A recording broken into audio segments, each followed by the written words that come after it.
আল্লাহকে চ্যালেঞ্জ করা, তার প্রতি অহংকার করা অথবা তাকে অস্বীকার করা ইসলামের খুবই গুরুতর বিষয়। কুরআন ও হাদিসে এর পরিণাম সম্পর্কে সুস্পষ্ট শিক্ষা রয়েছে। আমাদের চেয়ে শক্তিশালী কে আছে?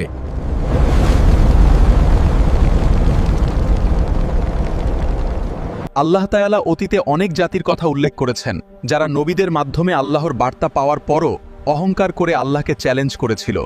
যারা আল্লাহকে চ্যালেঞ্জ করে, কুরআনে তাদের জন্য রয়েছে এই পরিণতি।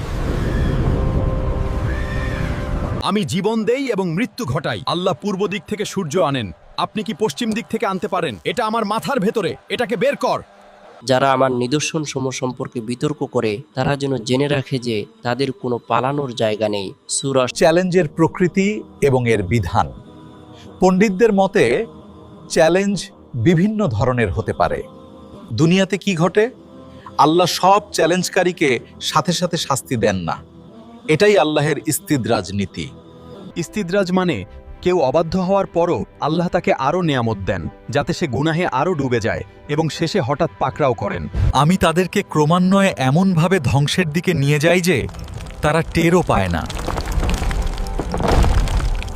কিন্তু প্রায়শই অবমাননা, বরকত উঠে যাওয়া এবং মানসিক অস্থিরতা পৃথিবীর উপর নেমে আসে। আল্লাহ অমুখাপেক্ষী। আমাদের ঈমান বা চ্যালেঞ্জে আল্লাহের কিছুই যায় আসে না, ক্ষতি আমাদেরই। সূরা ইব্রাহিম ফেরাউনও ডুবে যাওয়ার সময় বিশ্বাস করতে চেয়েছিল, কিন্তু তখন অনেক দেরি হয়ে গেছে।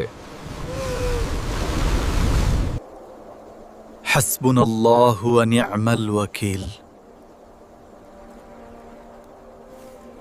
স্রষ্টার সাথে প্রতিযোগিতা বোকা এবং ধ্বংসাত্মক। ইতিহাস সাক্ষী, তারা অপমানিত হয়েছে। সবাই লাইক, কমেন্ট, শেয়ার করে পাশে থাকবেন।